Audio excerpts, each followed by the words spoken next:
Quando a gente olha para o estádio do Pacaembu, assim, no dia de chuva vazio, dá uma sensação estranha, porque aqui é um local onde há sempre muita emoção.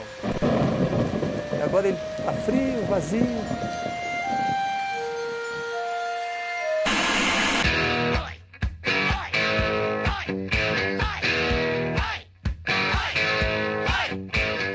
Essas cenas marcaram duas histórias ao mesmo tempo, a do futebol e a de um dos mais importantes palcos da arte de jogar bola, o estádio do Pacaembu.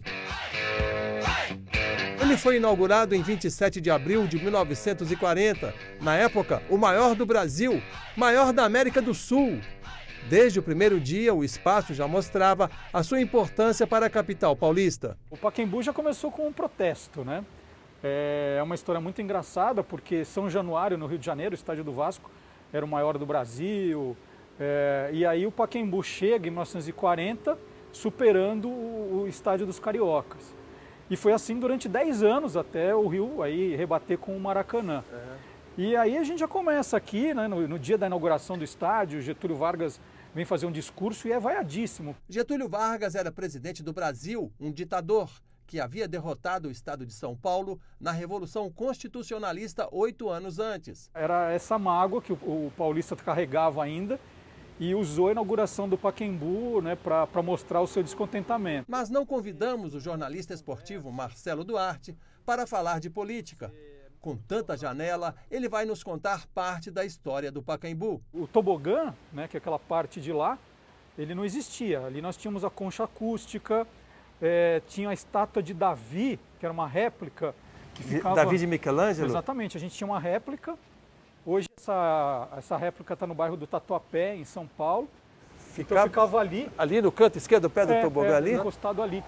O filme O Corintiano, de Mazzaropi, rodado antes das reformas, mostra como era o Pacaembu sem o tobogã, além de outros detalhes, como o antigo placar. Quanto é que o senhor quer para amolecer pro Corinthians esse negócio aí? Quer que quebrou a casa, tava safado, sem vergonha, chama a polícia. Não te prenderam? E adianta broncar? Eu conheço você. Se o Corinthians perdeu, você não sai vivo daí. Que quebrou a casa, sem vergonha, safado.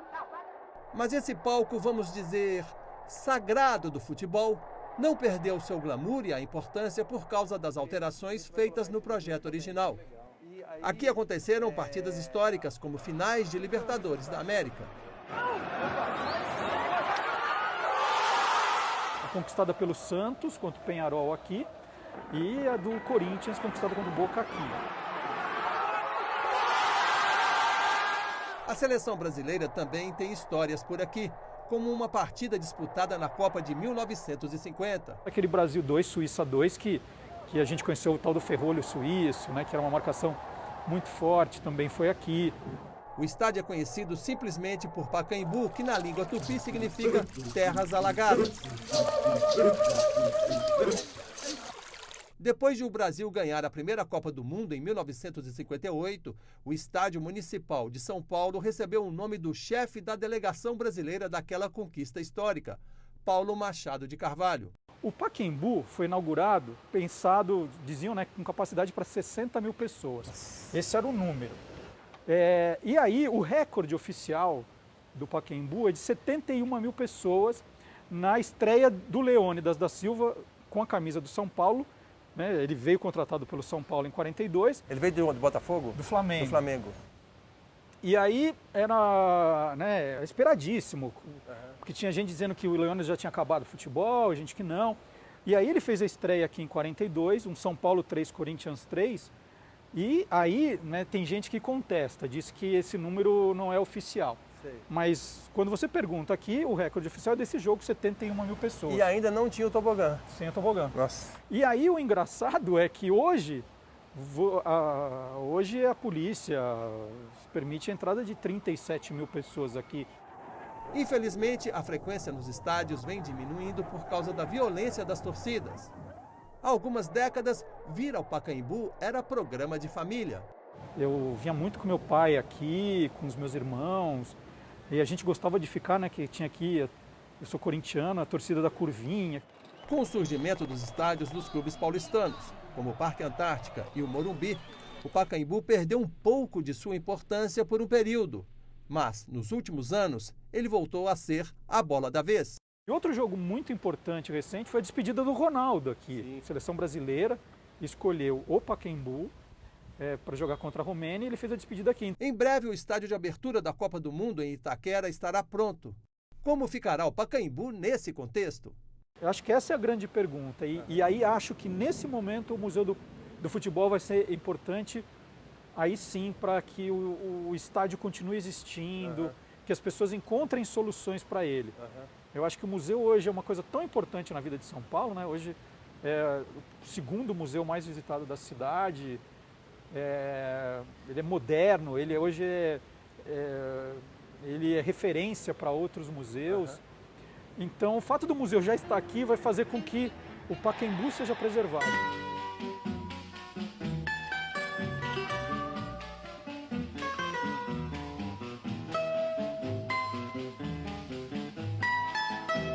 Por que eles são anjos? Porque, de alguma forma, eles conseguiram elevar o status do futebol a um nível quase divino, digamos assim.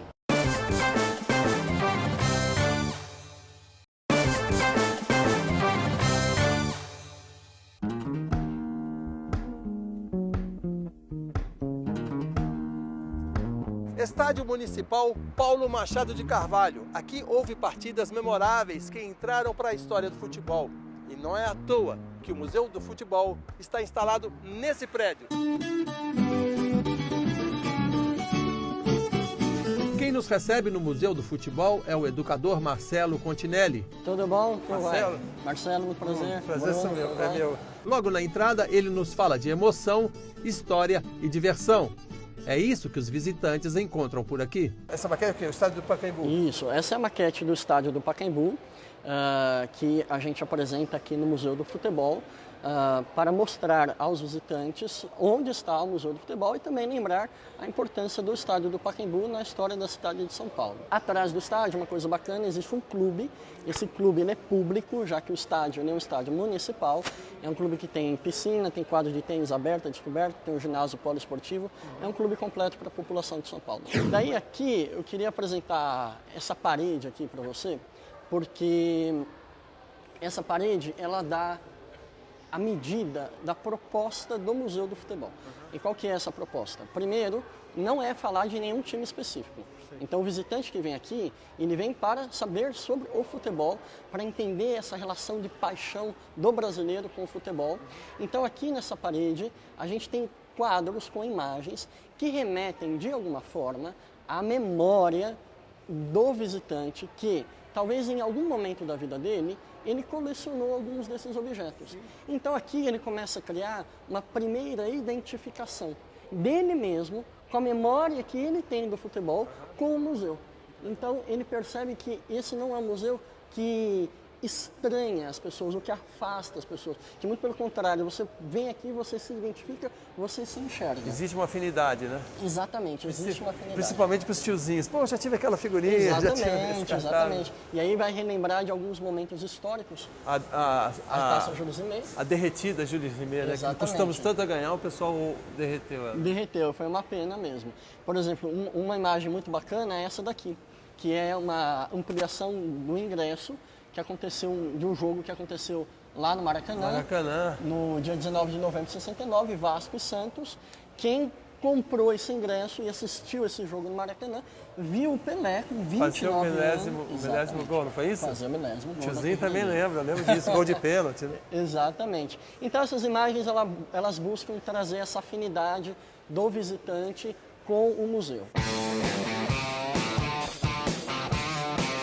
O museu ele tem eixos temáticos que se confundem durante toda a visita, mas que são basicamente três, que é o eixo emoção, o eixo história e o eixo diversão. Então, por exemplo, quando o visitante ele se identifica ali e vê algum objeto que ficou marcado na história, ou quando ele vê algum grande jogador que ele lembra que jogou, ou que ele viu algum momento importante, ele já começa a sentir essa questão da emoção. Depois tem o eixo história, onde ele vai relembrar um pouquinho como que começou o futebol aqui no Brasil, as Copas do Mundo, os principais momentos. E depois o eixo diversão, onde ele vai se encontrar com essa parte lúdica e interativa do futebol.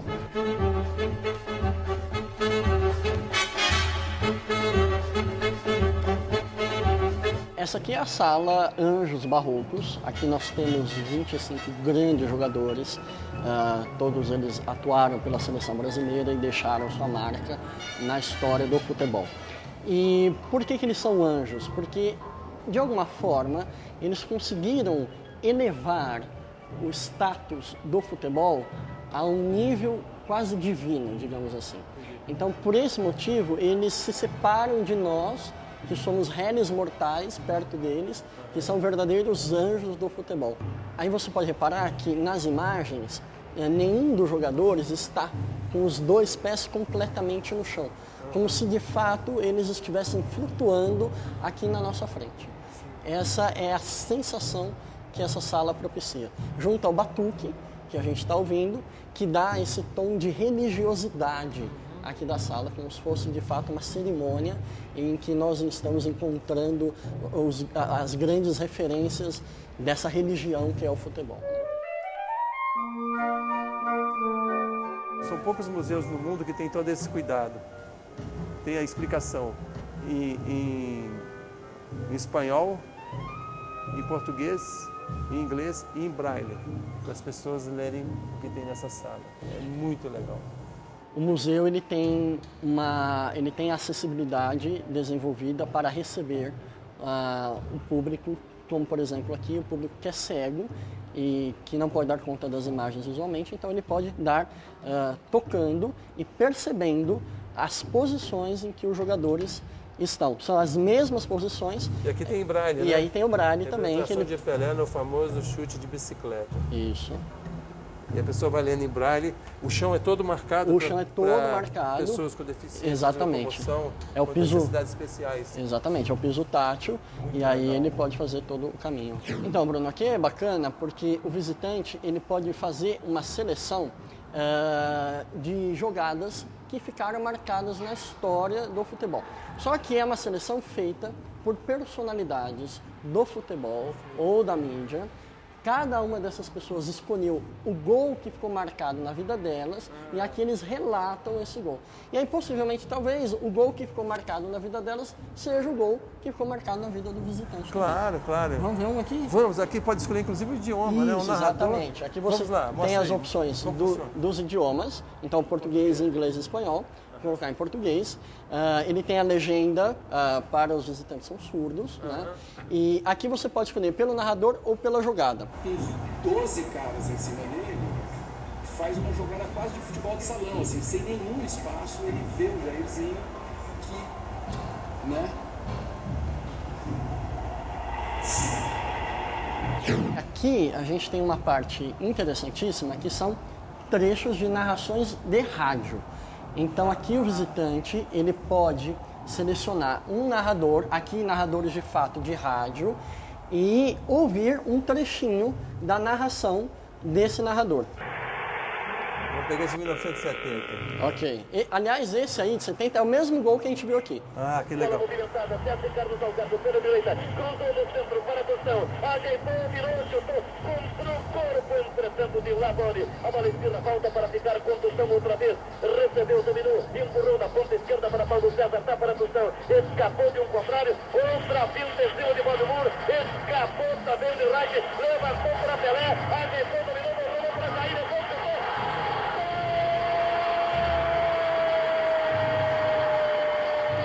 Cara, emociona a gente, né? É, exatamente. Emociona, né?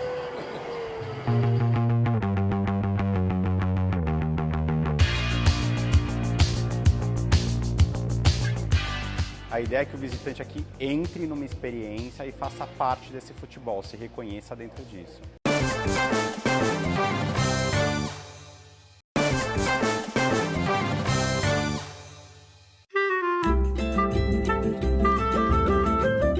Futebol e emoção caminham juntos e no Museu do Futebol eles aparecem acompanhados por história.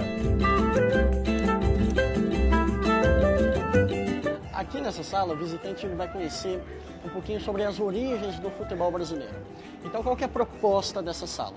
É apresentar imagens, juntamente com um vídeo, que mostrem ao visitante como que o futebol começou vindo com o Charles Miller da Inglaterra em 1894, e como que aos poucos ele foi se tornando um esporte popular. E como também, por exemplo, negros, mestiços e trabalhadores braçais estavam excluídos nesse primeiro momento de participar do esporte. E aqui a gente tem uma pessoa importantíssima para a história do futebol brasileiro, que é o Arthur Friedenreich. O Friedenreich, eu posso dizer que ele foi o primeiro grande craque que o Brasil teve.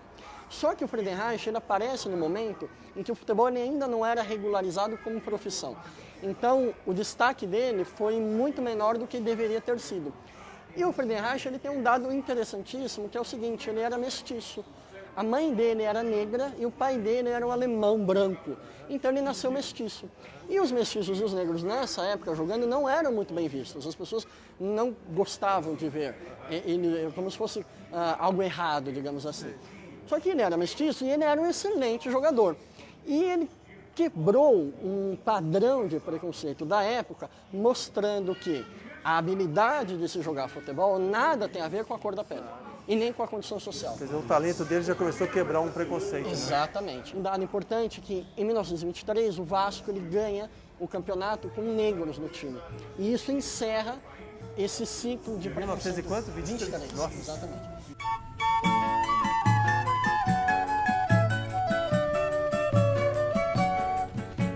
A gente tem aqui uma relíquia da história do futebol brasileiro, que é a camisa que o Pelé usou no primeiro tempo da final da Copa de 1970 contra a Itália. E com essa camisa ele fez o primeiro gol do Brasil nessa final, né?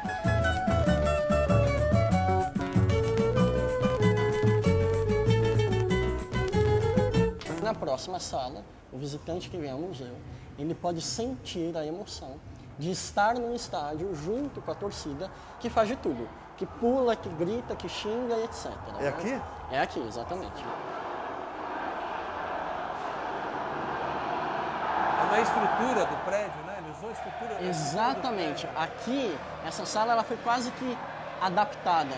Então, a gente aproveitou as colunas que já existiam da arquibancada para encaixar as telas e as caixas de som que tem na sala. Ele se depara aqui com a Sala das Copas, onde ele vai relembrar um pouquinho de todas as Copas do Mundo, desde 1930. 30, 34. Isso, até a última Copa em 2010. E misturadas as imagens das Copas, a gente tem imagens dos principais momentos políticos, culturais mais marcantes, não só agora da história do Brasil, como da história do mundo também. Então aqui o contexto, a história se misturam da mesma forma. O Museu do Futebol é repleto de informações, mas não poderia faltar uma bola e um gol com goleiro, mesmo que virtuais. Sensores medem a velocidade da bola. Muita concentração no lance. Vem Bruno Mascarenhas, autorizado pelo árbitro, bateu. Gol! É de Bruno Mascarenhas. É a primeira vez que você vem a esse museu? Isso, primeira vez. Que impressão você está tendo? Muito bom. A gente conhece todas as regras do futebol. Estou trazendo minha esposa também para conhecer um pouco mais de futebol. É uma alegria muito grande estar aqui. A parte histórica, as relíquias, a camiseta do Pelé no final da Copa de 70. Excelente. Os gols marcados, as narrações também por rádio. E todas as regras aqui a gente está gostando muito. No Museu do Futebol há diversos materiais de época, como chuteiras e bolas. O acesso à arquibancada do estádio aproxima a história da realidade. O piloto inglês de voos internacionais, Donald Fulton, ficou maravilhado com o Museu do Futebol. Disse que vai indicá-lo para os amigos e que vai postar sua visita no site de relacionamento. I will put it on Facebook today. Qual é a proposta desse museu aqui? Então, o museu, na verdade, ele surge com a ideia de falar da história do Brasil e do povo brasileiro sob uma outra ótica, né? Em todo momento, a gente sempre quis, obviamente, falar do futebol, mas ele não fala só do jogo, a ideia não é falar só da prática do futebol, né? A ideia é mostrar um pouco dessa brasilidade, do que é ser brasileiro, e todo mundo que nasce no Brasil ou que vive no Brasil entende isso que eu estou falando, né? Futebol corre nas veias, futebol faz parte da torcida, dessa identidade, é uma religião, é uma crença, as pessoas se tatuam, enfim. É disso que o museu fala dessa paixão do brasileiro e de como a gente é ser brasileiro. O jornalista Marcelo Duarte é um dos responsáveis pela criação do Museu do Futebol. Eu acho que o museu foi uma parte importante para o resgate da história do Pacaembu. Esse museu ele foi pensado não para ser um museu só contemplativo, onde você distancia o visitante daquilo que você está mostrando, pelo contrário. A ideia é que o visitante aqui entre numa experiência e faça parte desse futebol, se reconheça dentro disso. A gente vê partes do futebol na TV, mas aqui a gente consegue encontrar um conjunto completo, com história, com o futuro do futebol, com coisas bacanas, com interação principalmente. Vir ao estádio do Pacaembu num dia de jogo, ou mesmo vazio assim, e visitar o Museu do Futebol, é um passeio obrigatório para todos, não só para aqueles apaixonados pelo esporte. A Arena, o palco verde onde nossos craques deixaram escrita boa parte da história do futebol jogado no país do futebol, nos impressiona, nos emociona.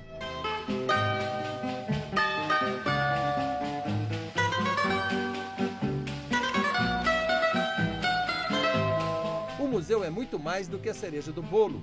Com poucos anos de existência, se compararmos à idade do estádio, ele já se estabeleceu como um dos mais importantes do mundo.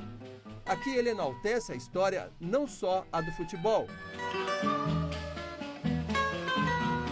Ele dá lugar à arte de jogar bola, nos diverte, nos transporta do imaginário ao chute ao gol.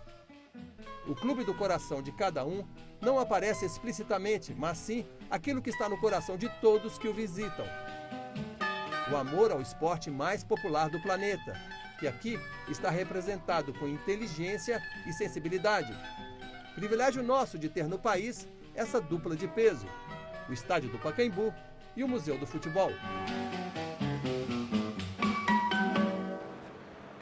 O Museu do Futebol funciona de terça a domingo, de 9 da manhã às 6 da tarde. Inteira, R$ 6,00, meia, R$ 3. E uma dica, na quinta-feira é de graça. Só não vem quem não quer.